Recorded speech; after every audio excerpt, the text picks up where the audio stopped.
Hello friends, welcome to ஆரோக்கிய சமையல். நம்ம இன்னைக்கு வந்து ஒரு ஸ்நாக்ஸ் ரெசிபி தான் பண்ண போகிறோம். வாங்க எப்படி செய்யலான்னு பார்க்கலாம். ஸ்டவ் ஆன் பண்ணிவிட்டு ஒரு கடாய் வச்சுக்கோங்க. அதில் வந்து ஒரு ஸ்பூன் அளவுக்கு ஆயில் சேர்த்துக்கோங்க. நான் வந்து இன்றைக்கி தேங்காய் எண்ணெய் தான் சேர்த்துருக்கேன்.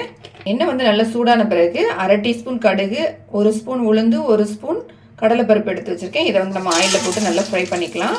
கடுக்கெல்லாம் நல்லா வெடிச்சு பருப்பெல்லாம் பார்த்திங்கன்னா நல்லா செவந்து வந்துடுச்சு. இப்போ இதில் வந்து ஒரு பெரிய வெங்காயம் வந்து பொடியாக கட் பண்ணி வச்சுருக்கேன். அதை நம்ம இதில் போட்டுக்கலாம். ஒரு பச்சை மிளகாய் வந்து பொடியாக கட் பண்ணி வச்சுருக்கேன். அதையும் நம்ம இதில் போட்டுடலாம். ரெண்டும் வந்து லைட்டாக வதங்கட்டும்.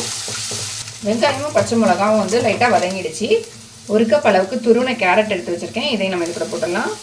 பொடியாக கட் பண்ண கொஞ்சமாக கருவேப்பிலை சேர்த்துக்கலாம். கொஞ்சமாக மல்லி இலை சேர்த்துக்கலாம். இதில் வந்து கொஞ்சமாக உப்பு சேர்த்துக்கலாம். நிறைய உப்பு வேண்டாம். கொஞ்சமாக இந்த காய்க்கு மட்டும் எவ்வளோ தேவையோ அந்த உப்பு மட்டும் சேர்த்தா போதும். அதிகமாக சேர்க்காண்டாம். இப்போ இது எல்லாத்தையும் நல்லா வதக்கிக்கலாம். இப்போ போட்டிருக்கேன் இந்த கேரட், வெங்காயம், பச்சை மிளகாய் எல்லாமே வந்து ஆயிலில் வந்து நல்லா வதங்கி வரட்டும். நம்ம போட்ட இந்த காய் எல்லாமே நல்லா வெந்துடுச்சு. நம்ம இதை வந்து எடுத்து இப்போ நல்லா வந்து ஆற வச்சிடலாம். மிக்சிங் பவுல் எடுத்துக்கலாம். இதில் வந்து ஒரு கப் அளவுக்கு வந்து தோசை மாவு எடுத்து வச்சுருக்கேன். இதை வந்து நம்ம இதில் ஊற்றிக்கலாம்.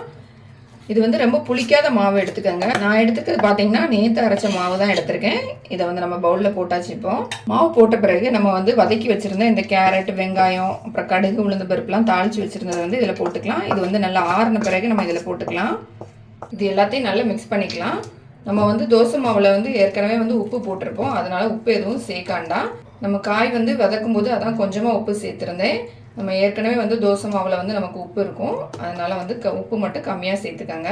இப்போ பார்த்தீங்கன்னா நல்லா மிக்ஸ் பண்ணிக்கிட்டேன். இதில் நீங்கள் வேணால் ஒரு முட்டை கூட உடச்சி சேர்த்துக்கலாம். டேஸ்ட்டு வந்து ரொம்ப நல்லாயிருக்கும். நான் இன்றைக்கி முட்டை சேர்க்க போகிறதில்ல, வெறும் காய் மட்டும் தான் போட்டு வைக்க போகிறேன். இப்போ நல்லா மிக்ஸ் பண்ணியாச்சு. நம்மளோட வந்து பேட்டர் வந்து ரெடி ஆகிடுச்சு பாருங்கள். இந்த மாதிரி இருக்கணும். ரொம்ப தண்ணி ஆகிராமல் இந்த மாதிரி கெட்டியாக இருக்கணும். ஸ்டவ் ஆன் பண்ணிவிட்டு ஒரு பணியாரக்கல் வச்சுருக்கேன். இதில் வந்து நல்லா சூடான பிறகு எல்லாத்துலேயும் வந்து ஆயில் ஊற்றி வச்சுருக்கேன். இப்போ நம்ம ரெடி பண்ணி வச்சுருக்க மாவு வந்து ஒரு கரண்டியில் எடுத்து கொஞ்சம் கொஞ்சமாக எல்லாத்துலேயும் ஊற்றிக்கலாம். ஸ்டவ்வை வந்து மீடியமான ஃப்ளேமில் வச்சுட்டே ஊற்றிக்கலாம். அப்போ தான் வந்து உள்ளாடிலாம் நல்லா வெந்து வரும். இதை வந்து நம்ம ஸ்நாக்ஸ் மாதிரியும் செஞ்சுக்கலாம். இல்லைன்னா வந்து நைட்டுக்கு வந்து நம்ம பிரேக்ஃபாஸ்ட் மாதிரி கூட செஞ்சுக்கலாம். ரொம்ப டேஸ்ட்டாக இருக்கும். இது கூட வந்து கார சட்னி இல்லைன்னா தேங்காய் சட்னி வச்சு சாப்பிட்டு பாருங்கள். டேஸ்ட் வந்து அவ்வளோ சூப்பராக இருக்கும்.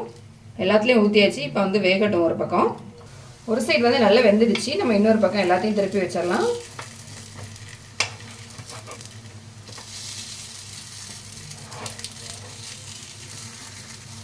பொறுமையாக திருப்பிக்கங்க எல்லாத்தையும். ஒரு பக்கமே பாருங்கள் நல்லா செவந்து வந்துருச்சு. எல்லாமே நல்லா கிறிஸ்பியாகவும் இருக்குது பார்க்குறதுக்கே. இப்போ இன்னொரு சைடு திருப்பி வச்சுட்டேன். எல்லா பக்கமும் நல்லா வெந்து வரட்டும்.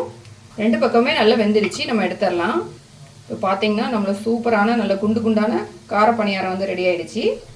நம்ம எல்லாத்தையும் எடுத்துடலாம். இதுலேருந்து இது வந்து ரொம்ப டேஸ்ட்டாக இருக்கும். கண்டிப்பாக ட்ரை பண்ணி பாருங்கள். எல்லாமே நம்ம வீட்டில் இருக்கக்கூடிய பொருட்கள் தான். எல்லார் வீட்லேயும் தோசை மாவு எப்போவுமே இருக்கும். வெங்காயம், கேரட் எல்லாம் இருக்கும். அதனால் ஸ்நாக்ஸ் சாப்பிடணும் அப்படின்னு தோணும்போது இந்த மாதிரி ட்ரை பண்ணி பாருங்கள். இட்லி மாவு வச்சு ஒரு சூப்பரான நல்ல பந்து போல் கிறிஸ்பியான ஒரு குழிப்பணியாரம் எப்படி செய்யலான்னு பார்த்தோம். இதை வந்து கண்டிப்பாக ட்ரை பண்ணி பாருங்கள். ரொம்ப டேஸ்ட்டாக இருக்கும். இந்த வீடியோ உங்களுக்கு பிடிச்சிருந்தா லைக் பண்ணுங்கள், ஷேர் பண்ணுங்கள். மறக்காமல் என்னோட சேனலை சப்ஸ்கிரைப் பண்ணுங்கள். அப்போ தான் நான் அடுத்து போடுற வீடியோட நோட்டிஃபிகேஷன் உங்களுக்கு உடனே வரும்.